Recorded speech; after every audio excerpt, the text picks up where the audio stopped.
ఈరోజు ఈ పత్రికా విలేకరుల సమావేశం ఏమంటే మన కడప ఎమ్మెల్యే మాధవిరెడ్డి గారి భర్త అయినటువంటి వాసన్న గారు సీసీ కెమెరాల గురించి చెప్పారు. సీసీ కెమెరాలు కాన్సెప్ట్ మంచిదే.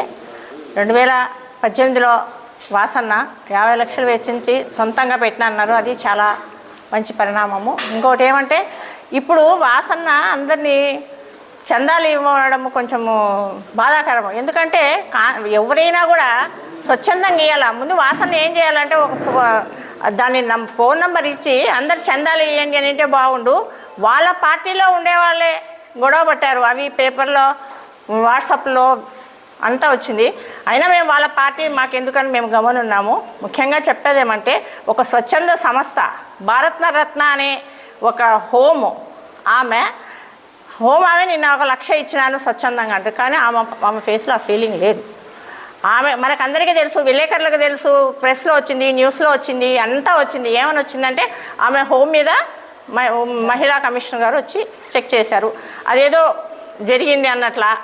దానివల్ల ఆమె ఇచ్చింది అంటున్నారే కానీ స్వచ్ఛందంగా ఇచ్చిందన్న మాట అయితే లేదు. నిజంగా అంటే సీసీ కెమెరాలు మంచిగా గాంజా జరగకుండా, ముఖ్యంగా మహిళల మీద దాడులు జరగకుండా మంచిదే. నేనేమంటే ప్రభుత్వం ఉంది, వాళ్ళే పెట్టచ్చు. వాసన్న ప్రభుత్వం లేనప్పుడే 50 లక్షలు పెట్టినప్పుడు ఇప్పుడు ప్రభుత్వం ముందు పెడితే ఎంత మంచి పేరే కదా. ఇప్పుడు అందరూ ఏమనుకుంటున్నారు, మూలేశ్వర స్తంభం మీద భారతరత్న మూల అధ్యక్షురాల మీద అధినేత మీద చేసినది దాడుల వల్ల ఆమె 1 లక్ష రూపాయలు ఇచ్చింది అనుకుంటున్నారు. ఆమె మొహంలో ఆ ఫీలింగ్ లేదు. వాసన్న నేను చెప్పేది ఏమంటే ఎవరైనా స్వచ్ఛందంగా మంచి పనికి స్వచ్ఛందంగా ఇవ్వచ్చు. కరోనా టైంలో జగన్మోహన్ రెడ్డి గారు రాష్ట్రమంతా, ఇది కడప సమస్య ఒకటే, రాష్ట్రమంతా కరోనా వస్తే ఆయన ఎవరు చందాలు అడగలే, ఎవరు ఇలా ఆయన కష్టం ఏం పడ్డాడో, పథకాలు కానీ టెంట్లు వేసి సర్వీస్ కానీ ఏమంటారు, మాస్కులు, శానిటైజరు, అంతా ఉచిత వైద్యం అన్నీ చేసి సదుపాయాలు చేసినాడు. అట్లా పేరు వస్తుంది. ఇప్పుడు ఆయన గెలిచినా ఓడినా కూడా వైద్యము విద్య అంటే జగనన్నే గుర్తొస్తున్నాడు. అట్లా మంచి పేరు తెచ్చుకోవాలి. కానీ ఒక మహిళ ఆమె నాకైతే నేను ఎందుకు ప్రెస్ మీట్ పెట్టాల్సిందంటే నాకు ఆ మొహంలో ఆ ఫీలింగ్ కనపడలే. ఆమె డబ్బు ఇచ్చినందుకు సగర్వంగా చెప్పుకున్నంత స్టేజ్ లేదు.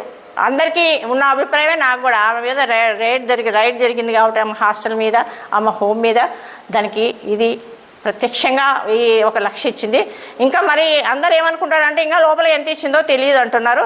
ఈ విషయాన్ని నేను మరొకసారి చెప్పేది ఏమంటే ఎవరైనా స్వచ్ఛందంగా ఇస్తే తీసుకొని చేయండి, మంచి పని, ఎవరైనా మంచి పనే. కానీ ఇది బాగలేదు.